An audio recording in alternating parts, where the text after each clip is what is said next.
Hey, salut tout le monde, aujourd'hui top 10 des meilleurs films de l'année. Alors numéro 10, Super Mario Bros, le film. Alors ce film est tout ce qu'on attendait d'un film Mario, c'est coloré, il y a des références de partout, il y a juste le scénario qui est simpliste mais bon c'est Mario donc c'est excusable vu que les jeux ont aussi un scénar basique. Mais il y a quand même des facilités scénaristiques et des personnages qui servent pas à grand chose. Numéro 9, Tetris. Alors ce film parle de la création du jeu vidéo Tetris. Et ce film je le trouve très intéressant, je savais pas du tout qu'il y avait un lien entre Tetris et l'OSS.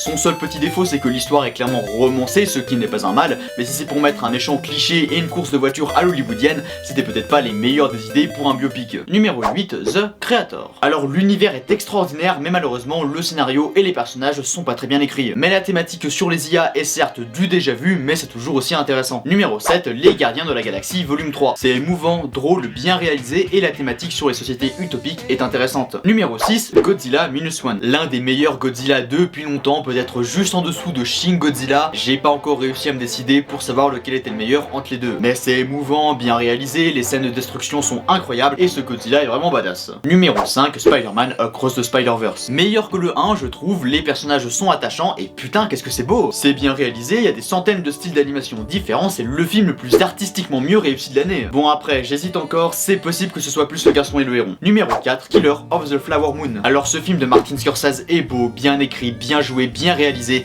tout ce qu'on attend d'un film et il a tout pour être un chef-d'œuvre. Numéro 3, Le Garçon et le Héron. Alors ce film est beau sur tous les points, dans l'animation, dans l'histoire, etc., mais c'est surtout un adieu splendide pour Miyazaki. Numéro 2, Oppenheimer. L'un des films les plus rentables de l'année et c'est justifié parce que c'est bien réalisé, les acteurs sont super et la thématique sur le nucléaire et ses conséquences est intéressante tout comme effrayante. Alors avant de passer à la suite, j'aimerais vous parler des films qui pourraient être dans le classement mais que malheureusement j'ai pas vu. Alors premièrement, on a Suzume par le créateur de Your Name, on m'en a dit que du bien et ça a l'air très émouvant. Ensuite, John Wick chapitre 4, ça m'a l'air d'être un bon gros film d'action bien foutu. Dans le même style, Mission Impossible Dead Reckoning, ça a l'air époustouflant. Autrement, Hunger Games 4, on m'a dit que c'était bien, mais je connais vraiment rien du tout à cet univers. Dans les films français, on a Anatomie d'une chute qui a gagné la Palme d'Or. Et enfin, La Main, quelqu'un m'a dit que c'était le seul film d'horreur qui faisait peur cette année. En même temps, il n'y a pas beaucoup de concurrence. Et du coup, numéro 1, The Fableman. Alors ce film de Steven Spielberg est très émouvant et personnel, mais ce que j'ai aimé, c'est que c'est une lettre d'amour au cinéma, un peu comme Babylone l'an dernier, et c'est ça que j'ai adoré.